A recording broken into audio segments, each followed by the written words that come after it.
Rabotai, good morning.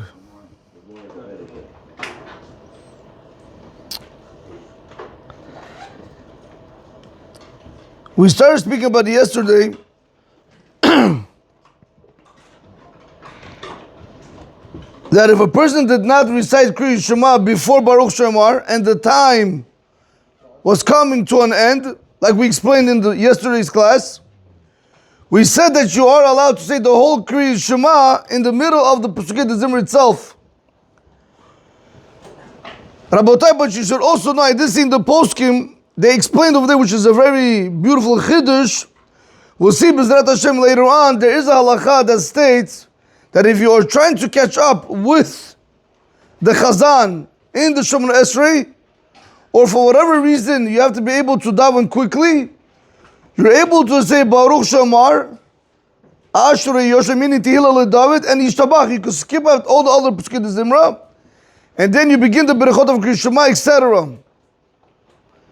Say the poskim Rabotai that if you look at the time, let's say 8:20 is the Zman of the Magen around when the Zman of Kriyat Shema comes to an end, and you look right now, it's 8:17, and you know by you saying Baruch Shemar, Tehillah LeDavid, and Yishtabach, you'll be able to get to after Yishtabach before Baruch Hashem HaMevarach, and then you're going to be able to say the Shema over there. It's preferable to do it that way. Even skip out the Pesukei Zimra to be able to say it after Yishtabach. Nevertheless, Rabotai, like we explained yesterday, if you do not do it, and if you do it in the Pesukei Zimra because you see the time is not enough for you to be able to do it, Baruch Shemar, Ashrei, and Yishtabach, we're going to tell you then you could even do it in the middle of Pesukei Zimra. Today, Rabotai, we want to see also another halakha.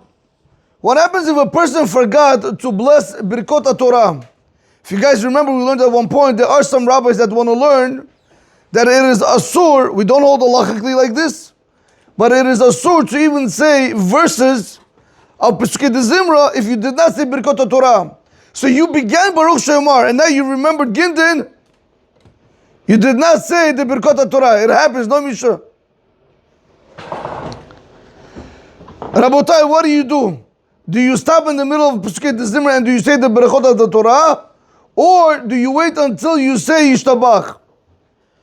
Says the Mishnah Berurah, V'im shachach levarech Birkat HaTorah kodem HaTefillah, if you forgot to bless the Birkat HaTorah before the prayer, mutar lo levarech be'emtza Pesukei Zimra. You are allowed to bless in the middle of the Pesukei Zimra, Velomar achar kach pesukim hanohagin. Then you're allowed to go ahead and you're allowed to say the pesukim which we say after Birkot HaTorah, which is the Vaydeber Hashem Moshe Lemor Deber, right? Yevorech Hashem Yishmerech, etc. Why? The yesh omrim the asur lomar afil Pesukei Zimra kodem Birkot HaTorah, because you do have some rabbis that they want to learn that it is forbidden from one to say Pesukei Zimra even before saying Birkot HaTorah. Now, Rabotai, Rav Yitzchak Yosef Shlita says, it is preferable, it is better, that if you have to say Birkot HaTorah in the middle of Pesukei Zimra, he says you should only say one bracha, which is the Asher Bachar Banu blessing, because that is the best bracha. And then, Al Divrei Torah and Vaharev Na, you should leave for after Yishtabach. But Rabotai, whichever you're going to do, is going to be fine. So therefore we see, if a person forgot to say Birkot HaTorah before davening, and now you remembered in the middle of Pesukei Zimra that you have to say Birkot HaTorah, we're going to allow you to say it in the middle of Pesukei Zimra. Nevertheless, when it comes to the three barachot, some say it's really two barachot, you should just say Asher Bachar Banu in the middle of Pesukei Zimra, and the other barachot you should say after Yishtabach, before you say Baruch Hashem HaMevarach Le'olam Va'ed. Rabotai, we're going to continue today in our Sefer Ve'en Lamo Mikshol. We're going to speak today about, is one allowed to burp? Is one allowed to yawn? Is one allowed to pick his teeth? Right, sometimes, Rabotai, you have all this happening in the middle of a meal. Ein ze derech eres leotzi avir migrono la'achar ha'suda. Rabotai, it is not a derech eretz to burp after you have a meal. I mean, if you have to do it, you have to do it. We're going to explain what you have to do, Yitzchak John. But not the way people do it today. Huh? איך הם עושים? It ever happened to you, Artur? Artur! It ever happened to you or no? You're sitting in a meal, you have the person next to you or across you or who knows where he's sitting. He ate good, he drank good. Huh? Chamor ben chamor, no, I'm joking. Ken? And then he burps, and then what does he do after he burps? Everybody has to smell it. Huh? Everybody has to smell it. You understand? It's not derech eretz. What should we do, Rabotai? I mean, sometimes I look at this book, I think it's common sense. Rabotai, he says, if you have to do so, yanich yad al piv, put your hand on your mouth. Rabotai, do it modestly.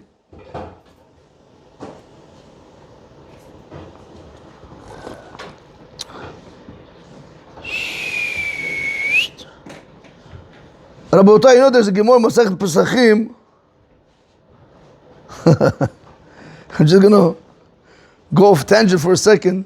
There's a Gemara Masechet Pesachim where Rav Moshe Feinstein, Zatzal, learns out that over there when they used to eat the Korban Pesach, they used to have other women and men sitting together eating the Korban Pesach, because if it's one sheep, one person is going to be able to do it, one family is going to be able to finish it. So in order to consume the animal, the Korban, they had to have other people come and they had to join them and to be able to eat. So from there, Rav Moshe Feinstein learns out that if you have to sit mixed eating, you're allowed to do so, Yitzchak. But listen to this, Yitzchak, listen to this. Why he said? Because the Gemara says, V'kala hofech et panecha. When the kala would eat, the bride, when she would eat, she would turn her face. She'd be very modest. She would turn her face. Because you have to be modest. Rabotai, as we're going to see, you shouldn't eat with your mouth open. She was very modest because she didn't want other men to look at her.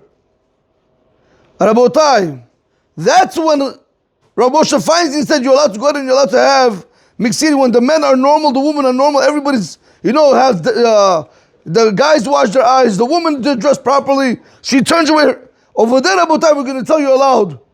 If it's like, Rav Chaim Kanievsky, Rav Moshe Feinstein, their wives, but not like today, Rabotai. Why am I saying this? How many times you have today when you sit Artur on the table, you have a woman, correct? Baruch Hashem, they have this nice lipstick they put. After they put the lipstick, they put the gloss. After they put the gloss, they put these things that make the lips look bigger, the shiny, whatever.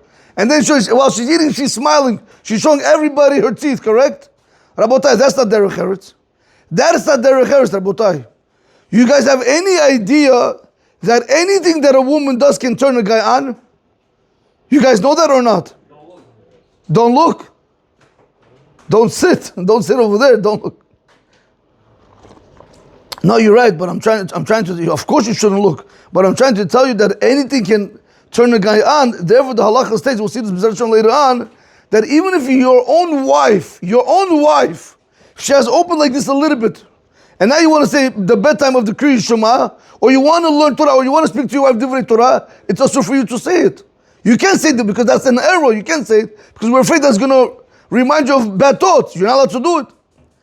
But Rabotai, the point being over here is, if you have to do something, like over here, if you have to burp, close your mouth and then burp. So Rabotai says, V'chen ratzui lenho kasher mafakim. Also Rabotai, it is desirable also when a person has to yawn. Abraham, you ever see how people yawn? Close your mouth. Rabotai, do it in a more modest way. He says also, Ukemoken en leftoch et piv ulechatet b'shenayim. He says, do not open your mouth and start now picking your teeth. Sometimes you say, when they pick the teeth, the food flies. Right? No, Rabotai, a person has to do it modestly. Why? Why, Rabotai? Why can't I burp? Why can't I yawn? Why do I have to do everything in a modest fashion? Because,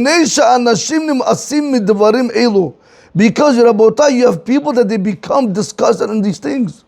They become disgusted. It's not pleasant.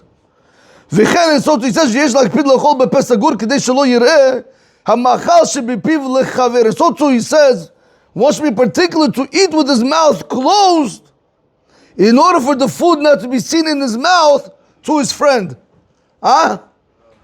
He said they want to talk to you while they're eating, so you see everything what's going on in their mouth. Now, Rabotai, you should know that this is his own opinion. He says over here on the bottom, he says as a footnote, he says, today a lot of people, they're not particular about this. They eat with their mouths open. He says, and the reason is, he says, what is the problem with eating with your mouth open is because when you're eating, you're making noise. When you're eating, if you're, I don't know if you ever guys see people when they chew gum. They chew gum like cows. You ever see it? Instead of close their mouth and eating modestly, and they eat in a loud way. They have to let people know that they're here. ולכן he says, בפה פתוח מותר ללעוס, אך בעדינות מבלי להשמיע קולות וכיוצא בזה. Rabotai, he says, therefore, if a person has to eat with his mouth open, or he has to chew with his mouth open, you want to try to do it in a calmly manner where you're not going to make noises come out of your mouth when you eat. Rabotai, very important, he says over here, everything that we've been learning up to now in the Derech Eretz of the Seudah, he says, Rabotai, Einam omrim davka kishinimtza bechaveret anashim. It's not only said when you are found amongst people, wife, children, friend, family, I don't know. Eila Rabotai, listen to this, Artur, takshiv Artur. Ta yodeh ma zeh o lo? Eila yesh leizaher bahem gam kishosoed yachid bebeto.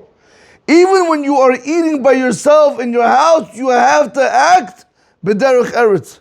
You have to act with proper manners. Ve'en zarim ito. There's nobody else with him. Why? Because Rabotai, a person has to consider constantly that he's eating before the king, which is the first halakha in the Shulchan Aruch. The Ramah brings down Shvit Hashem l'negdi tamid. Umavur b'sefarim ha'kedoshim sha'shechina omedet b'shulchan. It's brought down in the holy books that the Shekhinah is on the table. Rabotai, it stands with you when you're eating. Basically, Hashem is with us everywhere. V'lachen tzarich lenhog b'shulchan b'chavod ha'ra'ui. Therefore, on the table you have to act with proper dignity. Now, why is this important, Artur? Because a lot of times you have a person, Baruch Hashem, today it's hot, correct? On Shabbat, people start going into their Crocs, their slippers, shorts, t-shirts. Rabotai, all of this is asur according to halakha when it comes especially on Shabbat. If you're eating during the weekday, it's a little bit less of a problem because if that's the way you dress, it's something else. But on Shabbat, Rabotai, there has to be honor for Shabbat.